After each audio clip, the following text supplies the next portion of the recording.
Joining us again today is author Sarah Yu. Sarah, are you with us? There she is. Hello, everyone. Yes, I am. Thank you very much, Terry. Okay, I'll Um, pause the presentation now, and whatever you need, I'll be here. Okay. okay, I just need my PowerPoint and I'm ready to go. Hello, everybody, and welcome. Um, Today, I'm going to talk about developing what I consider to be, and I think everybody agrees, is probably the most important skill, speaking. I'm going to be discussing it especially in, about how we can use All American, our new course book, to help your students to develop this very important skill. This new course series, All American, which I co-authored with my colleague James Yundries, is a really exciting book. I highly recommend it. I'm assuming most of you here have already got your copies, um, because some of the slides I will be showing may not have such clarity, so it would be a great idea if you could have them on hand. I'm going to be looking at the speaking pages of the first 4 units to illustrate some points. All right, so let's go on to the next. Hold on, let me just move my...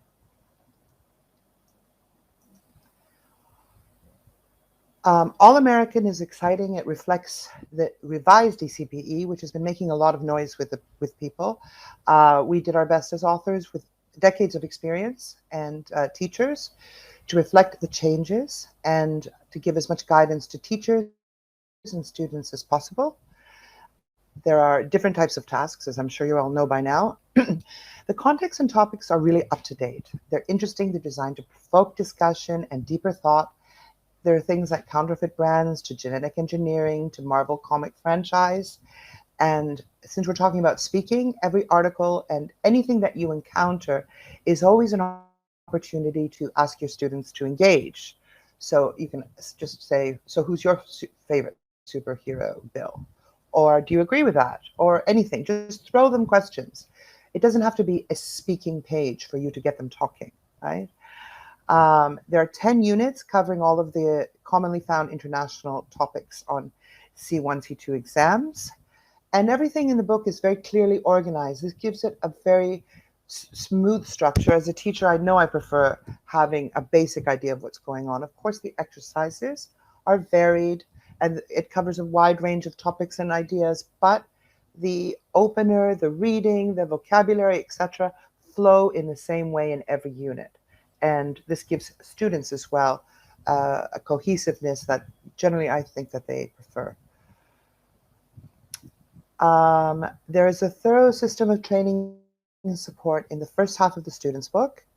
There are exam strategies, tips, and language banks, which I hope you'll find extremely useful. There's a little bit more hand-holding in the first half of the book because, of course, we want to train the kids to be ready for this. But there are also very realistic exam-level practice exercises, and they're challenging because we don't want to make a book which is actually easier than the level of C1 or C2. It's right up there, and it will challenge your students, I guarantee it.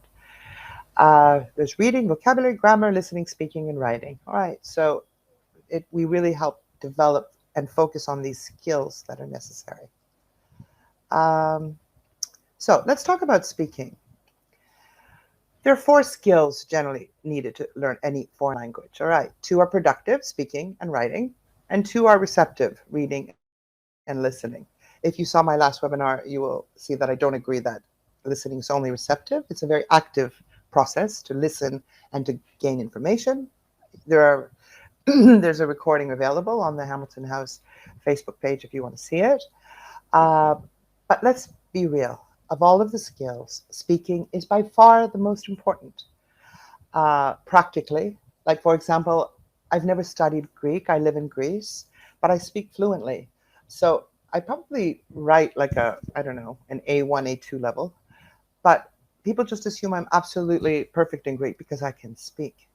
I also want to give an example of a student of mine who was sitting an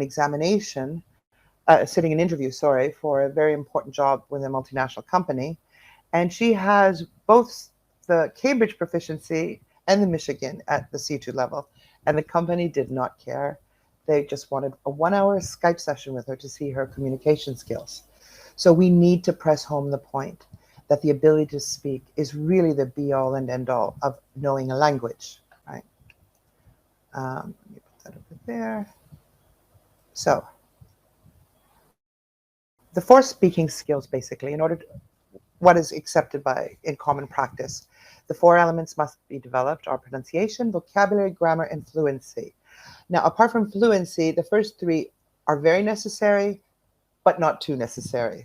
I'm going to explain that better when we get to each one. So let's talk about, first of all, let's talk about pronunciation. The point is to be comprehensible, all right? I mean, I know that sounds self-evident, but here's the thing. Students need to take on a comprehensible way of speaking. But we have to be honest that English is used as a franco lingua. I recently saw a statistic that said at any given moment, 1 out of the 40 conversations happening in English are between two native speakers. The other 39 are between non-native speakers who are using it as a franco lingua. So to illustrate what I mean, a very good friend of mine has an awful accent when he speaks English. And I always tease him about it. And he said to me at one point, you know, my clients are from Russia. If I had a perfect British accent, they wouldn't understand a word I was saying. So I got his point. However, having said that, when students speak without the accent of their native language, it gives them more confidence themselves. It makes them sound more fluent, for sure, and more natural. And it's generally something that we should encourage because most other languages have more difficult sounds in English than English does. So for me, learning how to roll my R or use my throat for the Greek letter ch or something like this, that was challenging for me. So to my students, but it doesn't matter which language is their native language, I always teach them just to relax their mouth. I tell them that English speakers are incredibly lazy and we tend not to pronounce a lot of sounds.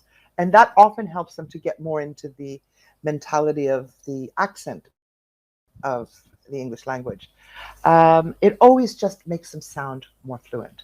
Now, also at the C2 level, intonation, word, and sentence stress are crucial to be understood for when they speak and for them to understand. But this is mostly acquired through watching series, listening to podcasts, so they get the intonations. They are different. They vary from language to language. So certain, ways that questions are asked or uh, sentences are given emphasis, they need to pick that up a lot through listening skills as well. Let's go to the next one.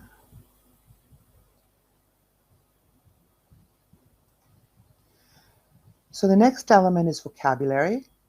Constantly building up vocabulary. It's key to being articulate because if you don't have the words to say exactly what you mean, you may flounder, you may struggle, you may see that gap and get nervous, and you will definitely have a hard time expressing abstract or higher level ideas which are crucial at the C2 level. But in order to do this, there should be reading, reviewing, writing down words. Like it or not, there has to be some kind of review system. So I always recommend keeping a special small notebook that they like aesthetically and to write down the absolute keywords. All right, there are always 3 tiers of vocabulary. The words that you don't need at all, it's like they're obscure, they're just going to crowd your brain. Then there's the words that you should understand if you hear or see. And then there's the words you absolutely need to know, use, become very familiar with. And those are the ones I always recommend they write in a notebook. So when they're, waiting in line for something, they can just whip out their little, a tiny little notebook and just start reading it, just to go over and over again. However, having said that, I talked a lot about being vocabulary dependent in my last webinar. We have to discourage this. In order to really communicate, people need to be able to express ideas without necessarily having all of the words, but being able to shape their conversation in a way that just makes themselves easily understood. So this is extremely key. When they get too dependent on vocabulary, they believe that they can't say something if they don't know the exact word. And this is a fatal error, especially under a testing situation or a professional interviewing situation. If you start to stutter or get nervous or just leave that horrific gap, as an examiner, it breaks my heart when I see a student get stuck. But I can't fill in that gap for them, even if I know what they're trying to say. It's just not allowed. So they need to be able to recover, to find another way of saying it. If worse comes to worse, to change what they're saying so that they can go towards something that they do know how to express. Don't make your students too dependent on vocabulary.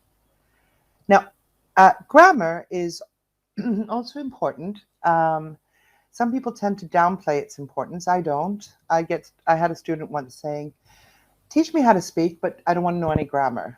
And I said, that's like saying, teach me how to play chess and how to win, but I don't want to know the rules, just the moves. It doesn't work. Grammar is the structure, the syntax. It's extremely important. However, having said that, it should, again, not be overemphasized. I would try not to correct any grammar errors as people are speaking. You can jot them down and then deal with them afterwards.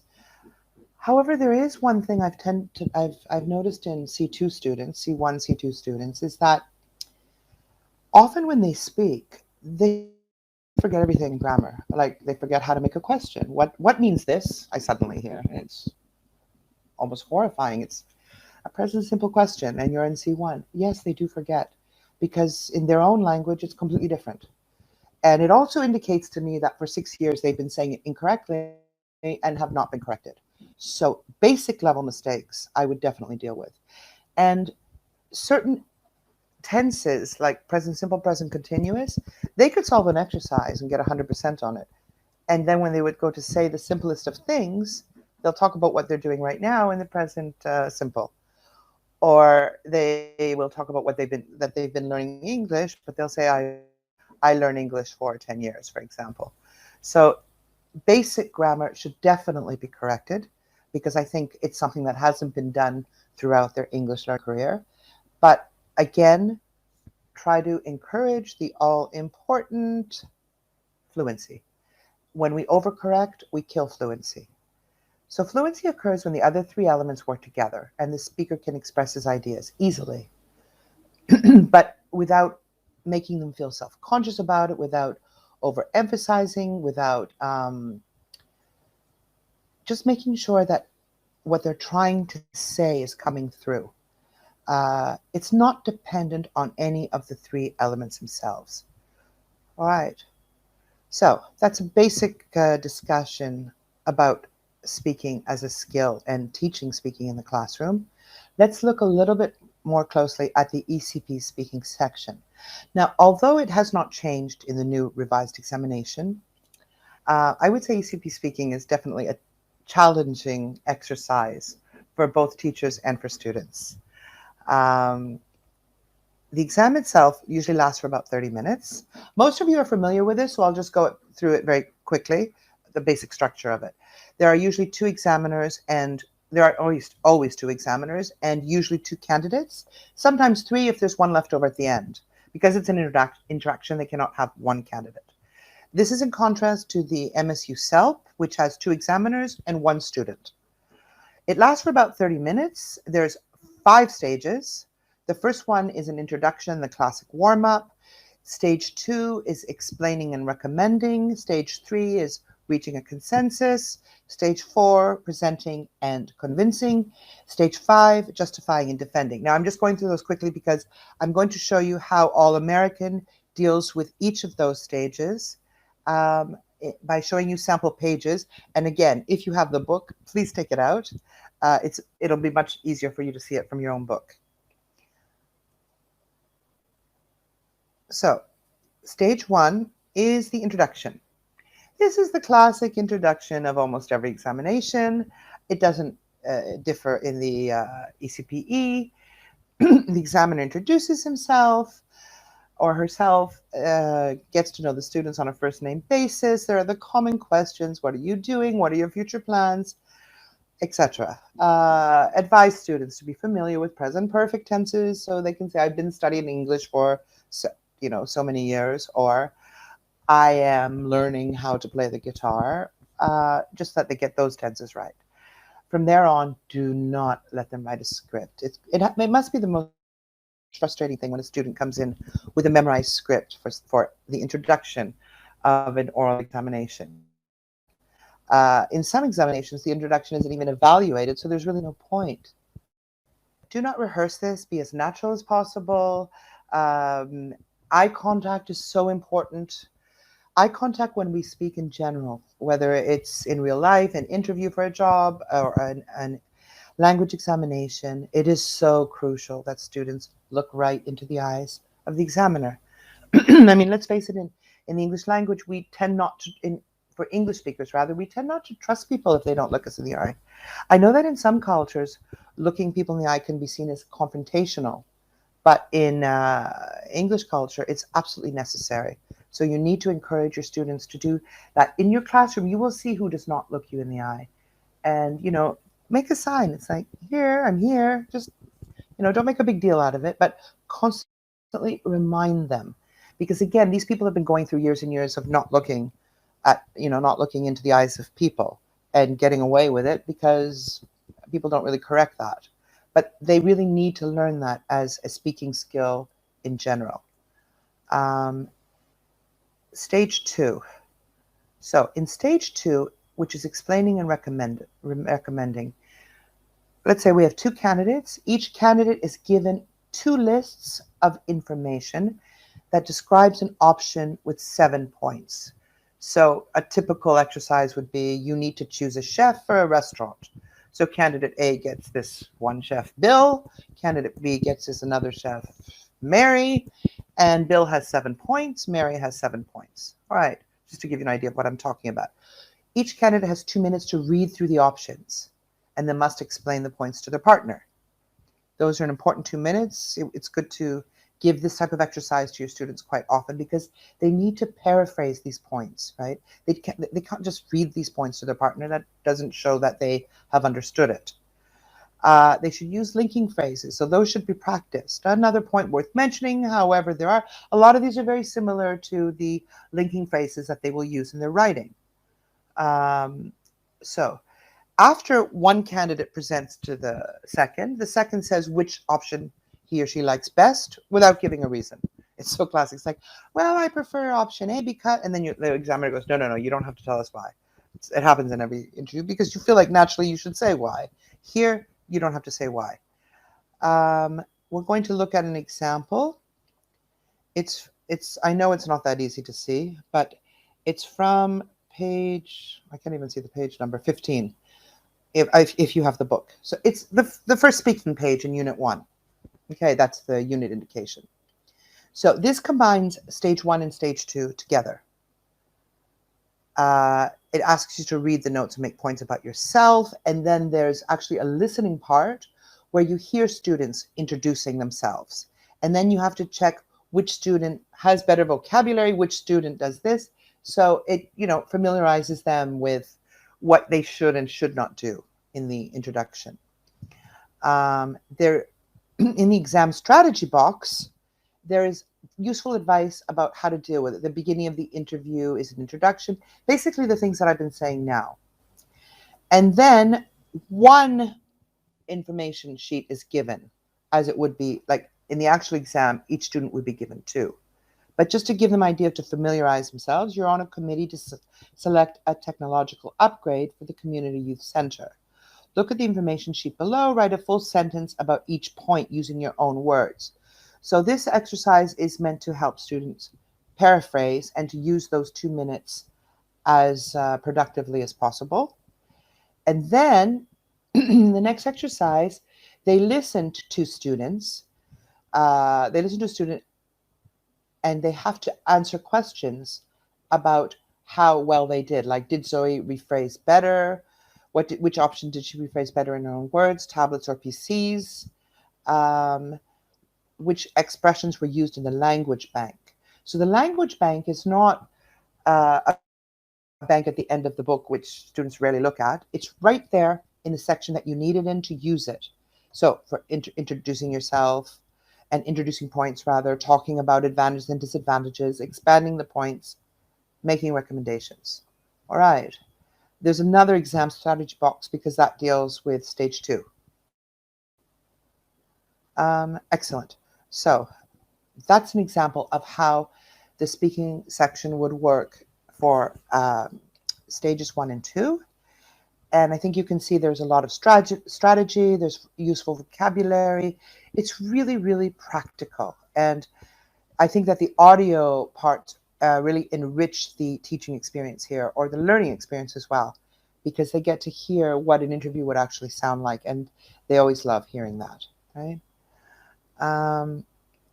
So let's go to stage 3, consensus reaching.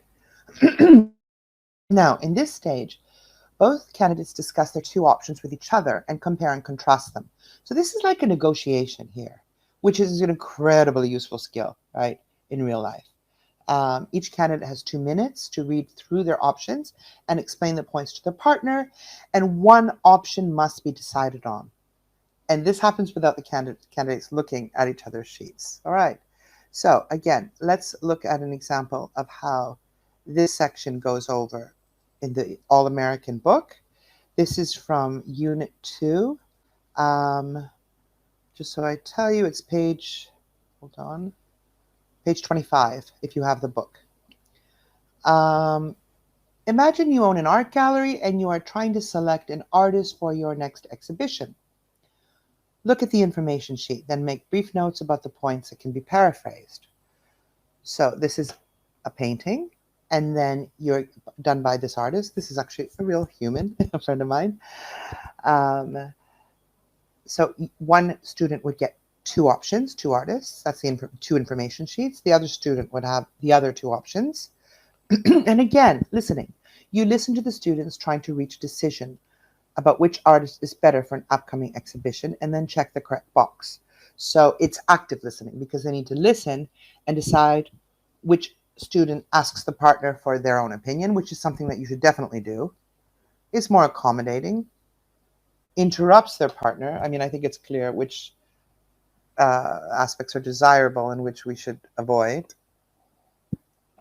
gives it long answers, and paraphrases the points in the information sheets. And then they listen again. And then it's over to them, and they have to do something similar. They have to look at the exam strategy, read the information sheet carefully, and try to paraphrase each point, etc. The language bank again, which is given on the appropriate page. Opening comments, disagreeing politely, agreeing, expressing your opinion, asking for opinion, and reaching a consensus. So there's a lot of guidance, tips, strategies given, as well as examples. Stage 4, presenting and convincing. Now here we go to a more formal level of English. Examiner 2, because there's, as I said, there's one examiner. The first one interacts with the students, and the second one is in the background just evaluating. But in stage 4, the second examiner comes to the forefront and theatrically plays the role of someone who would be in the position of power to decide.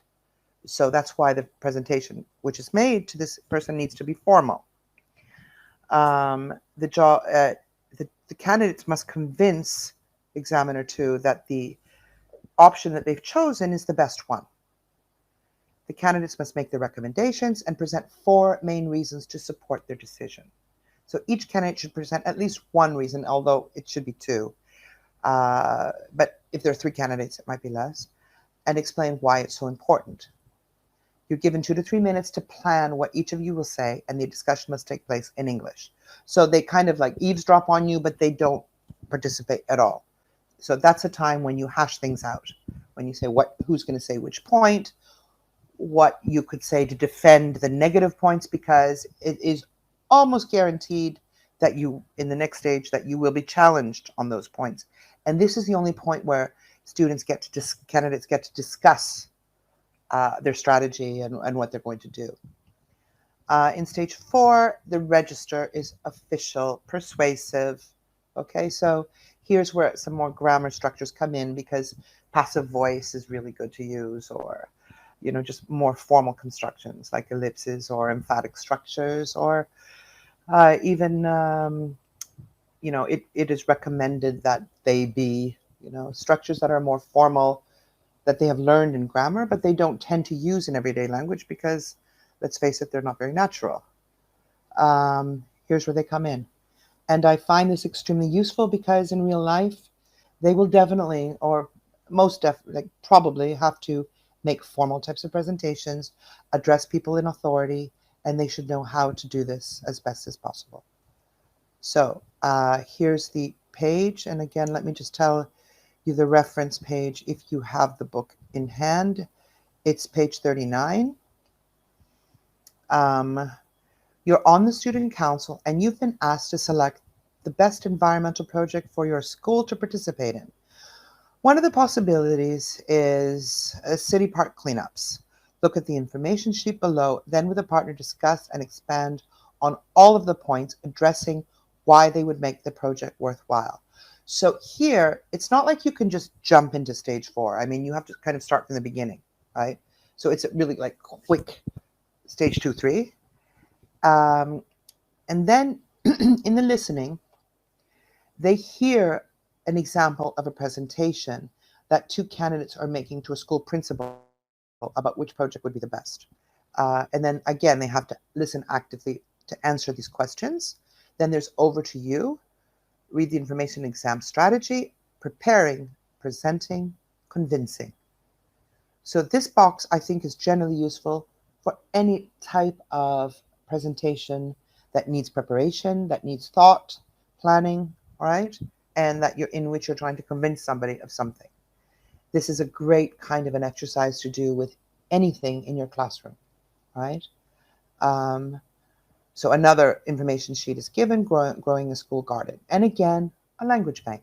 There are always language banks for everything that we do in this book, just to give them useful vocabulary at the point that they could be using it. All right, so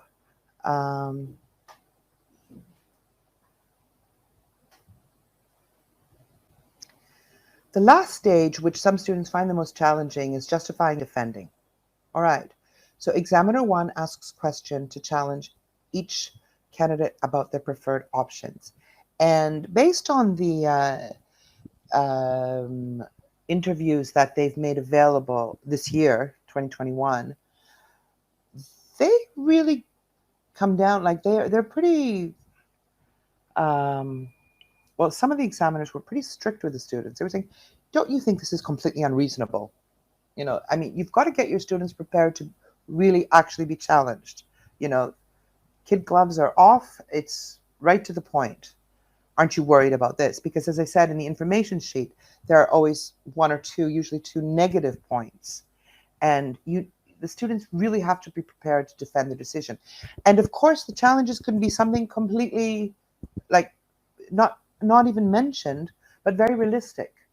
So honestly, having your kids see problems, issues, discussions about real life things, thinking out of the box, or better yet, like there is no box, seeing things from many different angles, having them come up with objections is a really good exercise to do.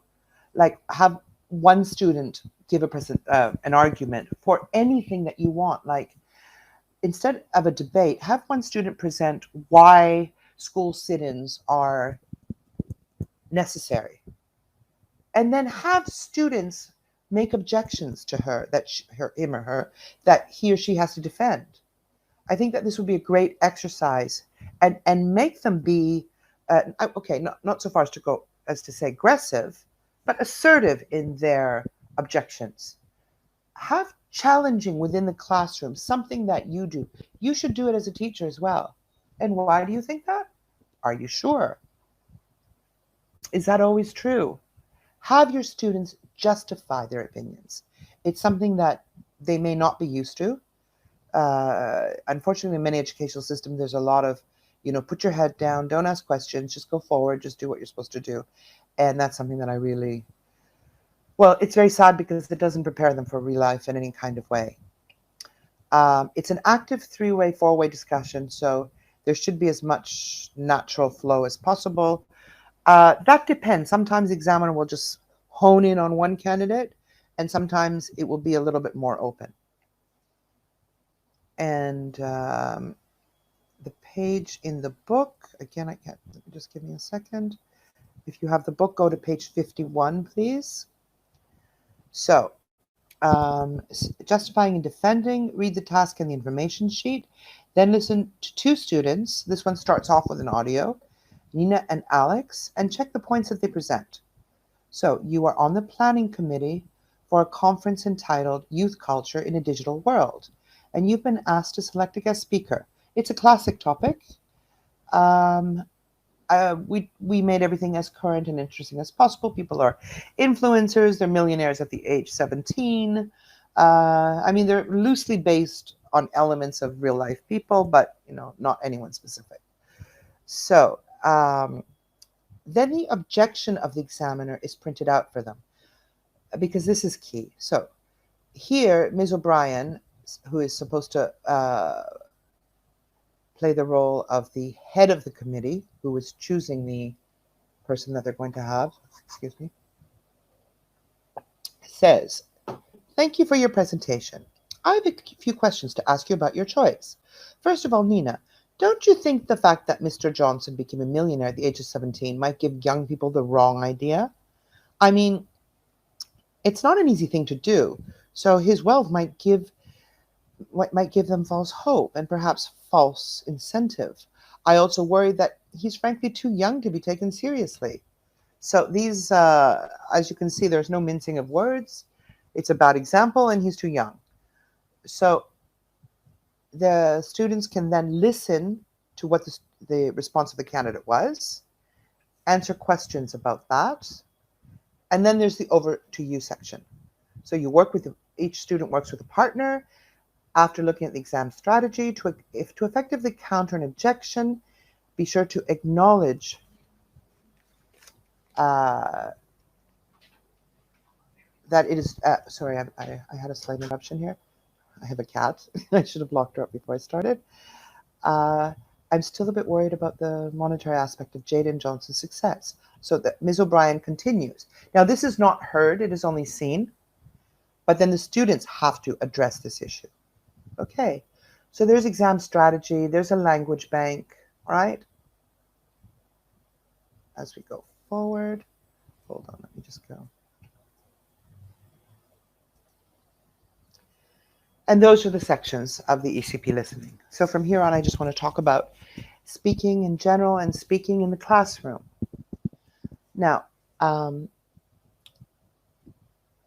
it's really important that all students are engaged. And I know this can be incredibly challenging. If you're dealing, especially with the larger the group gets, the more challenging it is. I mean, you may be lucky to have students that are similar in taste, personality, and level, but that's very, very rare. So as a teacher, your challenge is to find ways that keep the attention, interest, and engagement of all students. And even if that means if you have a student that's kind of on the fringe, bringing in their interest now and then. Okay. Avoid being overcritical or overcorrecting. One very useful strategy, which I mentioned at the beginning, is jotting down mistakes. So I always have a little notebook open, and when someone says something, I just write the letter of their first name and then write down what they said. And then I bring it up after, because it's really good not to interrupt the flow, and it will throw them off for sure, or usually. And at the same time, if it's an important grammar point, it should not go unnoticed or unremarked upon. They usually know it theoretically and forget to use the correct grammar or structure or the word when they're actually speaking. But it is helpful to correct them after the fact. Just avoid, I know it's really, really tempting to just interrupt them, but please try to avoid that, because remember, it's fluency that we're aiming for, fluency over accuracy. And we tend to think they go hand in hand, but it's just simply not true. Uh, Create a comfortable environment. If possible, have your like some schools or institutions have round tables and have their students at round tables. I'm very much in favor of that. But if not, try to have some kind of circular uh, structure if possible, or if it suits you. I'm not saying it's absolutely necessary, but it will encourage discussion, collaboration. Um, it's just whatever you can do to avoid the classic classroom feeling will encourage them psychologically to see the English classroom more as a place of just learning and communicating and hanging out and just using the language as much as possible. Now, having said that, I always tell students when they, on the first day, that the best way to learn a language is to go to the country in which it's spoken. Okay, that's self-evident. That's why I learned Greek so quickly. I was in a village where nobody spoke English, so it was sink or swim. And all the students nod their head in agreement. And then I'll say, okay, who has 5,000 euros to spend 2 months in, it's probably more, like 7,000 euros to spend a summer in London doing an advanced language course? And of course, nobody puts up their hand. And I say, I don't even have that. So this classroom is the opportunity for you to speak only English. When you walk in this door, you've walked into America or England or wherever. You're not in Greece anymore. You speak only English. Uh, Best is if you're a native speaker, for them to believe you don't even speak the language. Within a very short time, I get my students to a point where they're horrified if they say one word in Greek. I know it sounds kind of mean, but I like that they're horrified, because like, oh, I'm so sorry, miss, I didn't mean, it's like, it's fine, it's really fine. It's so important to help them to think in English. Explain to them that that rule is there to serve them. As long as they start thinking in English, everything will come more naturally. I also encourage my students to communicate with each other in English, even when they're outside of my classroom situation. Even at school, I have students who, they may be mocked, but they don't care. Talk to each other in English. That's how far it can go. And if you give projects or assignments for them to collaborate on at home, which is a great thing to do, insist that they speak English together. It doesn't matter if they're making mistakes. They're using the language. Right. Take every opportunity to question students' statements so they learn how to defend their answers. So you might be doing a reading exercise and someone says answer B. All right, B may be correct. But you can say, really? And why do you think so? And they'll be taken slightly aback, but they'll need to justify their answer. This is so, so crucial. All right. Throw them the unexpected whenever you can. Some speaking activities for the classroom, which is something that people have asked me for.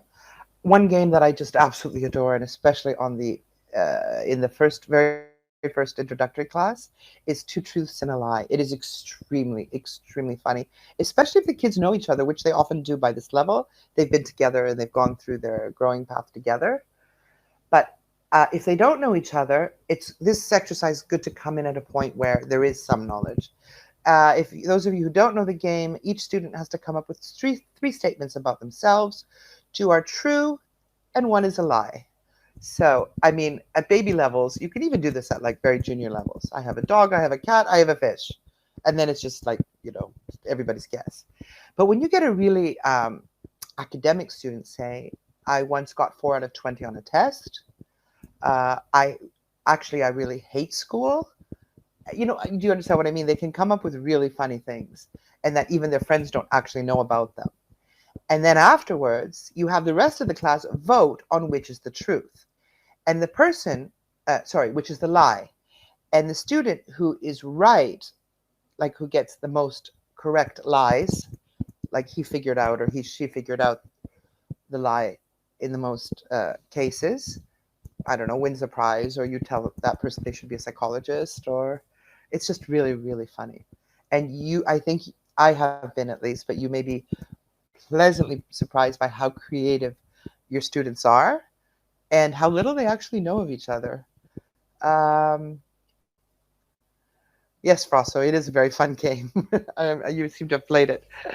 Um, to be honest, it's a great party game too. Play it with your friends, like your adult friends. It can. I've done it once and it got really bizarre. Um, Set up interviews with real questions that are asked. And by real questions, I mean real job interview questions. There are tons of websites out there preparing people for job interviews. I mean, for example, classic question is talk about a difficult situation you were in and how you managed it successfully. So get students to answer questions like that without being prepared for them. Have the rest of the class analyze the answer. Students will have to get used to being under the microscope, having their writing looked at by the rest of the class, talking in front of the class, and being commented upon. Having said that, you really need to build trust within your classroom, and that needs connection. Connect with your students, make sure that it's clear to them that you're supportive, that you care, uh, that that your role there is to guide them and not to criticize them. All right. I always tell my students, you're my team and I'm the coach. You don't lie to the coach. If there's something you don't know, the coach has to know. And if we want to see an enemy here, like in, quotation marks, some kind of enemy, the enemy is examination. Like we need to get through this together and I need to give you the skill. I need to, no, that was very wrongly said. I need to help you acquire the skills so that you can get through this, right? Um, Mark tests in groups. And this was very successful for me even on Teams during the lockdown, putting, kids in breakout rooms. One student has access to the answers and plays the role of the teacher. And, every student reads the question and says their answer, justifies their answer, finds out if it's right or wrong. And that teacher, that's the student that plays the role of the teacher, writes down questions that he or she couldn't answer, so that when we get back together as a class, we discuss those issues together. That's always a lot of fun because it puts, first of all, it puts students in our position, which they may or may not like, but it's good for them. And it challenges them and it makes them practice their English while they're doing grammar, for example. It could even be a grammar exercise that you've done in a grammar book. Have students make formal presentations in front of the class. Let them choose the topic. It could be about their favorite rapper or something that interests them. But they need to stand up at the front of the room and present to the class. Public speaking, as we all know, is an incredibly important skill. And I think it's like the second biggest phobia that people have, the first being flying in an airplane. If you can do anything to help them get over the fear of speaking in front of people, you will enrich their lives greatly. And I think that's a goal for all of us generally. If they're extremely nervous, they can start small. They can start, at their desk, just, turning towards the class. But it's a really good idea to get them up there, because if they're that nervous talking to their own classmates, how nervous will they be in a real life interview situation? And how much will that affect their actual performance? So they need to get that dragon out there and slay it so that they can go forward. All right. Do role play, sketches, various parts, assign them. I gave them this assignment with really funny, like, I put people together. It's like one student will be the mother, one student will be the son, and she just came home and she found him stealing money from her wallet. And then they have to go from there. They need to write a dialogue and then perform it. And we had so much fun doing that. I found out that a few of my students are born actors or actors. It was just, they were excellent. We were in tears. Use like reality show type scenario without it being like, racy or spicy or whatever. Just make them really funny to spark emotion. Although I did have a girlfriend, boyfriend, I think that is doable. Like, you really don't like somebody's boyfriend and How would you deal with that, for example, or something like that? Have classroom debates. Now, debates are excellent because debates will make them think of arguments, and there is debating going on in the ECP interview, and debating skills are necessary in life. In everyday relationships, polite, concrete, intelligent debating. You could choose a writing topic. It could be something like mandatory military service. So you could divide the classroom. Half of them says yes, half of them says no. It doesn't matter what they believe in. In fact, do it randomly, because it's a really good thing to make a student have to come up with arguments for something that they don't even agree with, right? And then put them together and make them argue it through. So basically, hold on, I might just to give just to wrap it up. The components for the students book, the components for the All-American for students are the students book, the workbook, the test book, the companion, the ebook, and the online platform. For teachers, there's a teacher's book. There's editions with answers written in. I always prefer those. I don't like having two books. Of course, all the audio material and everything is available.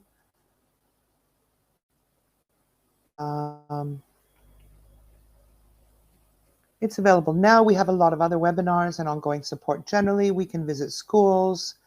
There are also 2 test books that complement the book for the revised examination. And that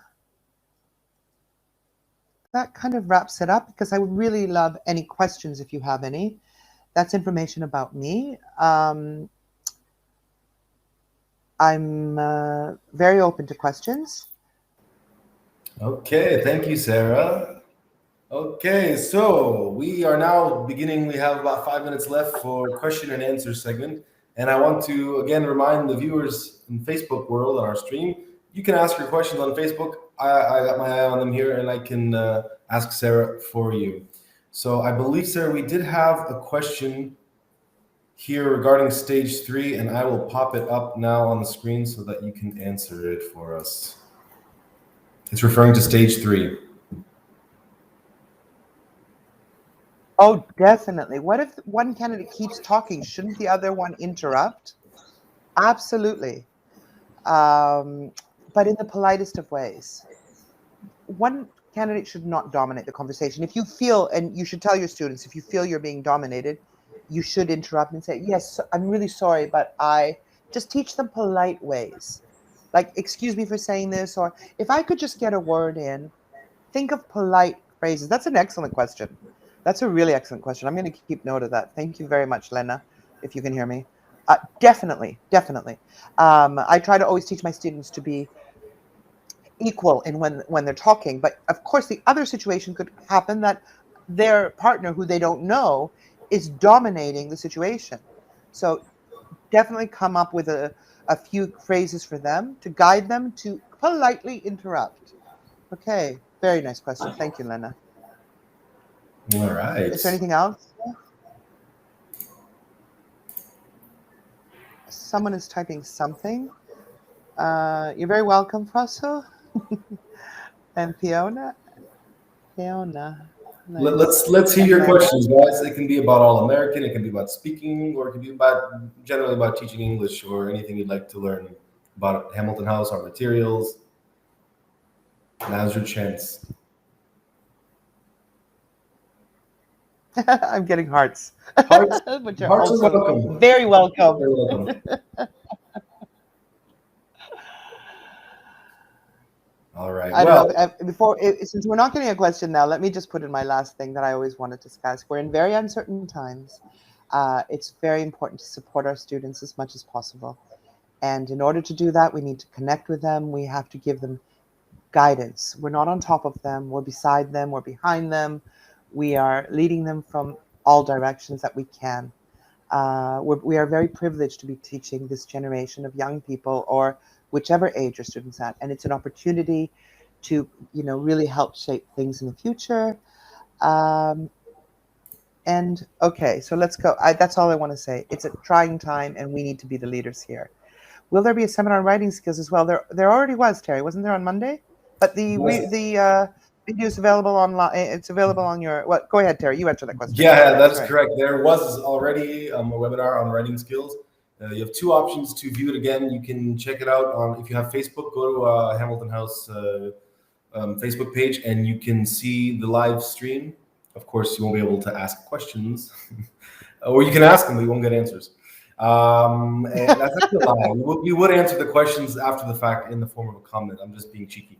And also on our YouTube page, if you go to Hamilton House, search for Hamilton House Publishers on YouTube, and you can find all of our webinars, even from last year, available there to watch in the comfort of your own home and at your own time. Another question here. How do you challenge the other speaker if he or she's very slow? Yeah, that's an interesting question, and it's a very difficult situation. The other speaker may not just be very slow; they might be, I don't want to use a swear word here, but not a very nice person. I've had that happen to one of my students, that her partner was definitely very racist and was coming out with bizarre comments. You encourage your students to be who they are, to keep the interview going. But I always say that having a very weak partner gives you every opportunity to show your stronger skills, because you help them, not because you dominate the conversation, but in helping them to perform better, you will score top marks with the examiners, because they will understand exactly what you're doing. I mean, I think you need to let your students know that enabling a weaker speaker to fulfill the task better makes you look really good, because actually you are really good to be able to do that, right? But if you get frustrated with them, or push them out of the conversation, or try to dominate it, those things will not look good. It's really important that you show that you're a team player, and you can improve the level of the whole task that you have by assisting that person. So they could, ask a specific question. Well, what do you think? Don't you think this might be? Assist them. The examiners get it. Believe me, we do. We understand exactly what's going on. So yes, that's an excellent question. What is the preferred duration of the speaking lesson? I don't know if I would say there's a preferred duration of the lesson. It depends exactly also on how your lessons are planned out. Like some schools do 1.5 hour lessons, some do 2.5 hour lessons. Personally, for me, since speaking is absolutely the most important part, I would use, at least one full lesson on it, and more if necessary. But as I said before, keep your mind on the importance of speaking and bring it out in every part. Like in our openers, there is so much food for thought. There are thought-provoking questions. Make discussions out of them and let them go. If they go over the time you wanted, let them go, as long as the students are speaking in a productive and in a productive way that's improving their skills. Like if they're going off into tangents and whatever, absolutely stop them. But as long as the conversation has a flow and real discussion and communication is going on, make your speaking lessons. I know we're running out of time here, but I just wanted to say there used to be a school that taught English only through speaking, and they had 100% pass rate.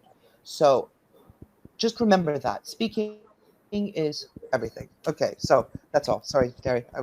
I would go on and on about this. I'm Great. passionate about That's what this. we're all here for. So thank you very much, Sarah, for the presentation. You're very welcome. Thank you, everyone, for joining us again. And keep an eye on our social media posts. You will see we have some upcoming webinars even next week as well. So we are going to sign off. Thank you very much, and everybody have a great rest of the day, and we'll see you next time. Bye.